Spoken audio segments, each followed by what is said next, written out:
யூகங்களுக்கெல்லாம் நான் பதில் சொல்ல முடியாது. ஒன்று நான் நேற்றே சொன்னேன், மாற்றம் வேணால் அமைச்சர்களுக்கு இருக்கலாம், ஆனால் திமுக அரசாங்கத்திற்கு மக்களுக்கு அவர்கள் பார்த்து கொண்டிருப்பது ஏமாற்றம் மட்டும்தான். இந்த திமுக அரசு ஏமாற்றத்தை தான் மக்களுக்கு கொடுத்து கொண்டிருக்கிறதே தவிர அவர்கள் மாற்றத்திற்கு செய்வது அவர்களுக்கு உரிமை இருக்கு.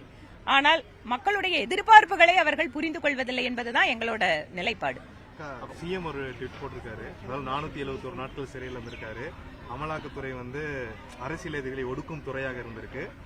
இவருடைய தியாகம் பெரிது, உரிது அதினும் பெரிது அப்படின்னு சொல்லிட்டு அவருக்கு ஒரு மாநிலத்தினுடைய முதலமைச்சர் அவருக்கு இவ்வளவு குறைவான வருஷத்துல மறதி வரும் அப்படின்னு நாங்க எதிர்பார்க்கல. அவரே அவரோட ஊர்ல போய் இன்றைக்கு தியாக சுடராக பார்க்கின்ற அமைச்சரை பற்றி அவருடைய வாயால் பேசிய ஊழல் குற்றச்சாட்டுகளை பற்றியெல்லாம் அந்த பேச்சினை அவருக்கு ஞாபகப்படுத்த விரும்புகிறோம். இந்த மறதி இத்தனை சீக்கிரம் அது தமிழகத்திற்கு நல்லதல்ல என்பது எங்கள் கருத்து.